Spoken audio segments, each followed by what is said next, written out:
Breaking news! The news just came out, and it has the Atlanta Falcons very excited. I'll tell you all about it in detail. But before we dive into today's exclusive news, take a second to hit that like button so you don't miss any updates. We have a lot to talk about when it comes to Atlanta's offseason strategy, and trust me, you're going to want to stick around for this one. So, here we go. The NFL just announced a larger-than-expected salary cap increase for the 2025 season, and the Falcons are one of the biggest beneficiaries, with the cap increasing anywhere from $22.1 million to $26.1 million, bringing the total to somewhere between $277.5 million and $281.5 million.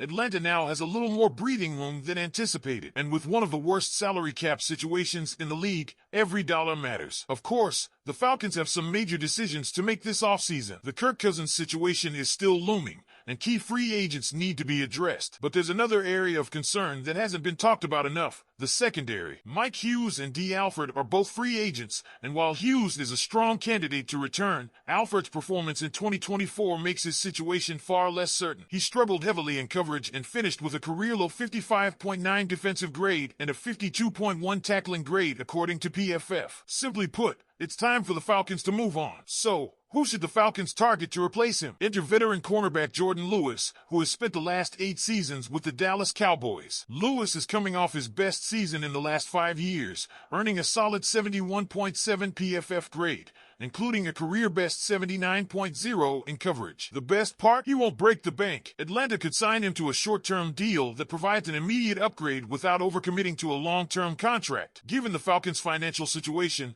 this is exactly the kind of move that makes sense. But that's not the only tough decision Atlanta is facing. Let's talk about Younghoe Koo. Look, Koo has been a fan favorite for years. He's been one of the most reliable kickers in the NFL, but 2024 was rough. He finished with a career-low 73.5% field goal percentage and tied for the league lead in misses before landing on injured reserve with a hip injury in Week 15. And now, some analysts are speculating that Koo could be a cut candidate. NFL media's Matt Okada even went as far as to say that Koo might be on the chopping block due to his struggles and the fact that Atlanta could save $3 million in cap space by releasing him. That's a significant number for a team trying to maximize every dollar. But is it actually going to happen? Probably not. Both head coach Raheem Morris and general manager Terry Fontenot have made it clear that Koo will face competition this offseason, but there's no indication that the team is ready to move on from him. Morris himself said, "We got to get Koo healthy, get him back." That doesn't sound like a coach who's ready to cut ties. Fontenot echoed that sentiment, adding that Koo is just as frustrated as anyone about his dip in performance and is committed to returning to form in 2025. And let's be real, Koo has been one of the best kickers in the league for most of his career. One bad year doesn't erase that. So, what does all of this mean for the Falcons? Well, the increased salary cap gives them more flexibility, but they still have tough choices ahead. Upgrading the secondary with someone like Jordan Lewis makes a lot of sense, and despite some outside speculation, it seems unlikely that Koo is going anywhere. Now, I want to hear from you, Falcons fans. Do you think Jordan Lewis would be a good fit for Atlanta? And what about Koo? Should the Falcons stick with him or look for a new kicker? Drop your thoughts in the comments below. The Kirk Cousins era in Atlanta may be over before it even really began. After signing a massive 4-year, $180 million deal last offseason, Cousins now finds himself on the outside looking in as the Falcons move forward with first-round pick Michael Penix Jr. The writing was already on the wall, but now, with the NFL salary cap increasing more than expected, a potential trade destination for Cousins is starting to look clearer: the Las Vegas Raiders. Let's be real, when the Falcons brought in Cousins, the expectation was stability at quarterback, leadership, and a shot at contending in the NFC. But things changed quickly. And now, with a new direction in place, Atlanta needs to find a way to move on from his contract and open up their future financially. And that's where the Raiders come in. Las Vegas is in a position where adding a veteran quarterback makes a lot of sense. They've hired Pete Carroll, a coach who isn't exactly looking to spend the next few years developing a rookie QB. He wants to win now. Max Crosby has been vocal about wanting to be on a winning team, and the Raiders don't have time to sit around and wait for a young quarterback to develop. Bringing in Kirk Cousins could give them a reliable option under center without forcing them to gamble on an unproven prospect in the draft. The Raiders currently hold the 6th overall pick in the 2025 NFL Draft, but the top 3 teams are all in the market for a quarterback. That means the best signal callers could be off the board by the time the Raiders are on the clock. Instead of reaching for a QB who might not be ready to contribute right away, they could trade for Cousins, solidify the quarterback position for the short term, and use that first-round pick to add an elite playmaker.